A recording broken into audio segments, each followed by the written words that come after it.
The midterm elections are almost here, but if you're like most Americans, you have no idea what you're talking about. So this year, we urge you to skip the vote. It only makes common sense. Hollywood actors may pressure you into voting, but let's face it, actors are stupid. And if you're taking advice from people who need all their lines written for them, you have no business in a voting booth. You know exactly what I mean. And I didn't just read that off a script. So skip the vote. And listening to pop stars will have our democracy singing the blues. Hey, I'm Taylor Swift. So this election day, skip the vote. Hi, I'm Skip. Yes, do the smart thing. Vote for me. Skip the vote. Yeah, right there. Hey, me, Skip. Hey, what? You're coming with us. Let go of me. Skip the vote, everybody. I approve this message. Hey, get your hands off of me. Oh, man. Whee! Hi, folks, and welcome to another episode of G.O.A.F.S. That's Getting Old Ain't for Sissies with Big Tom Rivers.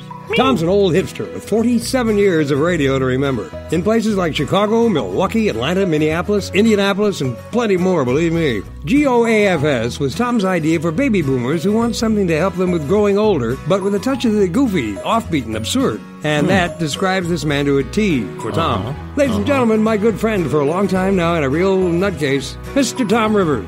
Thank you, Doug Dahlgren. Hi there, folks. Welcome to episode 48 of G.O.A.F.S. Doug Dahlgren, another good job there, buddy. Thanks. Which brings us to Doug's thought of the day. Last night, had Doug on the phone with Dougie when he asked me, Tom, how come you never see a bait shop owned by homosexuals? I just put the phone down and said, I can't talk anymore, Doug. That's way beyond me, pal. On our last episode, you missed a lot, so make an appointment. Appointment listening, friends, that's what it's called, to each Tuesday and Thursday for new episodes of G.O.A.F.S. We're proud to have Intermountain Guitar and Banjo of Salt Lake as our sponsor. Let me tell you all about that, folks.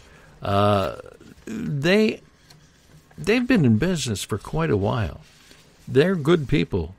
Leo Colson is a Wisconsin lad, as and he's a professional musician, which means he's a better musician than I. But he's built a business in Salt Lake City, Utah, called Intermountain Guitar and Banjo of Salt Lake. Leo knows what you're looking for, or can get it for you.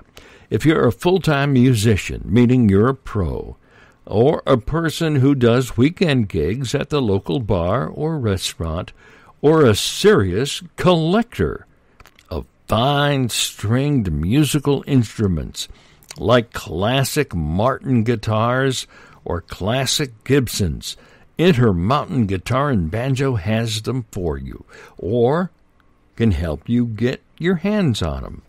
Intermountain Guitar and Banjo of Salt Lake City has the very finest collection of C.F. Martin guitars around.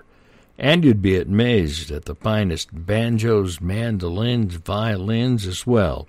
New, used, and vintage. The folks at Intermountain Guitar and Banjo does business all over the world. That's why they're so great at what they do.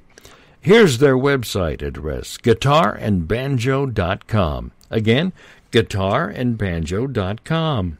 Intermountain Guitar and Banjo of Salt Lake City wants you to be completely happy with your purchase. If you're not, return it within 30 days for a full refund. Intermountain Guitar and Banjo are proud of their products and their great service. They buy old instruments too. Their hours are by appointment. Okay? Intermountain Guitar and Banjo, 712 East, 100 South, Salt Lake City, Utah. Check out the website, okay? You'll see some of the great instruments. Beautiful instruments, I might add. guitarandbanjo.com. guitarandbanjo.com. Or call 801-322-4682. Intermountain Guitar and Banjo. Tell them Big Tom sent you. Just ask for Leo and say, hey, that Big Tom Rivers on that podcast, he said you're a good guy and you're from Wisconsin like he is. Is that true? And that you sold him a banjo and he loves it.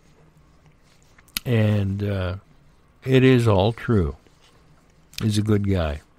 Folks, you can find G.O.A.F.S. on great social media platforms like the iHeart Podcast Network, SoundCloud, Spreaker, Google+, Tumblr, Spotify. That's it, Spotify. That's a funny word, isn't it? Spotify. Twitter. See, I get stuck on these things and I just have to play with them. YouTube. And my Facebook page. And when you're on one of those great sites, please click like or follow for me and the Caravan Kids. That's right. Every positive click for me helps the kids. All right? It helps the program that you're listening to, but it's really for the kids. Do it for the kids, okay? Thanks for listening to Getting Old Ain't for Sissies, G.O.A.F.S. On to episode 48 now.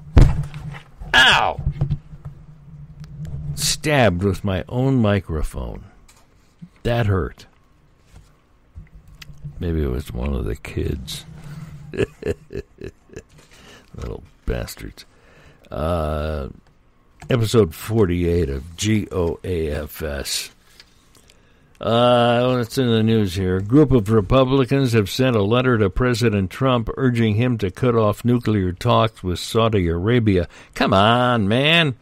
He's the President of the United States. You just can't send the guy a letter.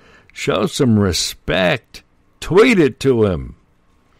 U.S. troops are being accused of drinking the entire beer supply in the city of Reykjavik, Iceland, during a NATO retreat this past weekend. Well, this explains why the Army is changing its slogan from "Be all you can be" to "Pee all that you can pee." And Ben & Jerry's has released a Donald Trump-inspired ice cream called Pecan Resist. Just when you thought liberals couldn't have any more brain freezes, huh? Tired of getting up in the dark each morning? Well, then we've got some good news for you. You just have to put up with it for a little while longer. On November 4th, daylight saving time ends, which means we turn back the clock 1 hour. Sunset and sunrise are earlier, and there's even more light when you're getting ready to go to work in the morning. Even better, at least on November 4th, we get 1 more hour of blissful sleep. How about that? That's from timeanddate.com. November holidays, Thanksgiving isn't the only big holiday we celebrate this month. For instance, today, 1st of November, it's National Cook Your Pets Day. No, it's National Cook for Your Pets Day. Sorry about that. PETA will be calling me in a matter of moments. Tomorrow, the 2nd of November, plan your epitaph day because it's never too early to write your final words. November 3rd is Sandwich Day. November 6th is Saxophone Day. Bill Clinton will love that. He has something to blow. And November 7th is Pumpkin Destruction Day. That's from Mental Floss magazine. Work tired? Well, tired this morning? You got plenty of exhausted company. New research reveals that nearly half of us say we're often or always exhausted due to work. I teased you with this the other day. If you have an extra nipple or know anyone who has 3 nipples, extra nipples are plenty common. It's estimated that they are found in 10% of people in the United States. If that high number of extra nipples surprises you, it's probably because they generally are small enough that you might have seen them on many people but mistake them for moles. Carrie Underwood, actress Tilda Swinton, and Mark Wahlberg are among members of the Extra Nipple Club. Come on, Carrie, show us that third one. All right, this is important. Over 1 in 10 cannabis users experience withdrawal symptoms when they try to quit. All right? Most common withdrawal symptoms are anxiety, hostility, sleep difficulties, depression. Marijuana users in the study had been using the drug 3 or more times a week for at least a year before they decided to quit. People also reported experiencing physical symptoms like headaches, shaking, and sweating. That's from drug and alcohol dependence. Now, you're going to find a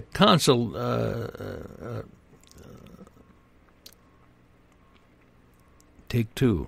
You're going to find a common denominator here with junk food. Planning to cut back and eliminate junk food from your diet? Well, here's a heads up. For the first week of your cleanse, you're going to face withdrawal symptoms similar to an addict trying to quit using drugs. Yep, according to a study by researchers at the University of Michigan, you're going to experience the same withdrawal symptoms as someone who's going through a drug withdrawal. All right, don't forget about the big midterm election next Tuesday. We hope you'll get out and vote, but it's got us wondering, why are the federal elections always in November and always on Tuesdays? It all comes down to weather, harvests, and worship. Back when the voters traveled to the polls by horse, Tuesday was an ideal day because it allowed people to worship on Sunday, ride to their county seat on Monday, and vote on Tuesday, all before Market Day, Wednesday, and the month of November fit nicely between harvest time and brutal winter. And tradition sticks to today. We'll be back right after this. Tonight, on an all-new episode of The Maury Povich Show, Prince Harry and Meghan Markle find out who's the father of the newest royal baby. It's like, what's going on here? We'll tell you where Harry bought his first onesie. The G.O.A.F. happened to be in the perfect place. And what Meghan thought of the DNA test. I did not have any understanding of just what it would be like. Then, Maury will spill the beans. You are not... Just an amazing surprise. Totally surprised by the reaction. The Maury Povich Show Royal Baby Edition, tonight at 9. Hi there, folks. How many different words do you have, or terms, for your rear end, your tush? Your backside? Well, according to PowerThesaurus.org, there's 256 different names people use to refer to their rear end, their caboose. There's 2. I'll give you just a few. You can go check these out, all 256, at PowerThesaurus. I love that word. Thesaurus. Thesaurus.org. 250 names for your ass. Some are rump, ass, bum, tushy, stinkpot, backseat, and wagger. Never heard of that one. Whew. 250 names for your butt. I don't have enough time in the day. Next time on G.O.A.F.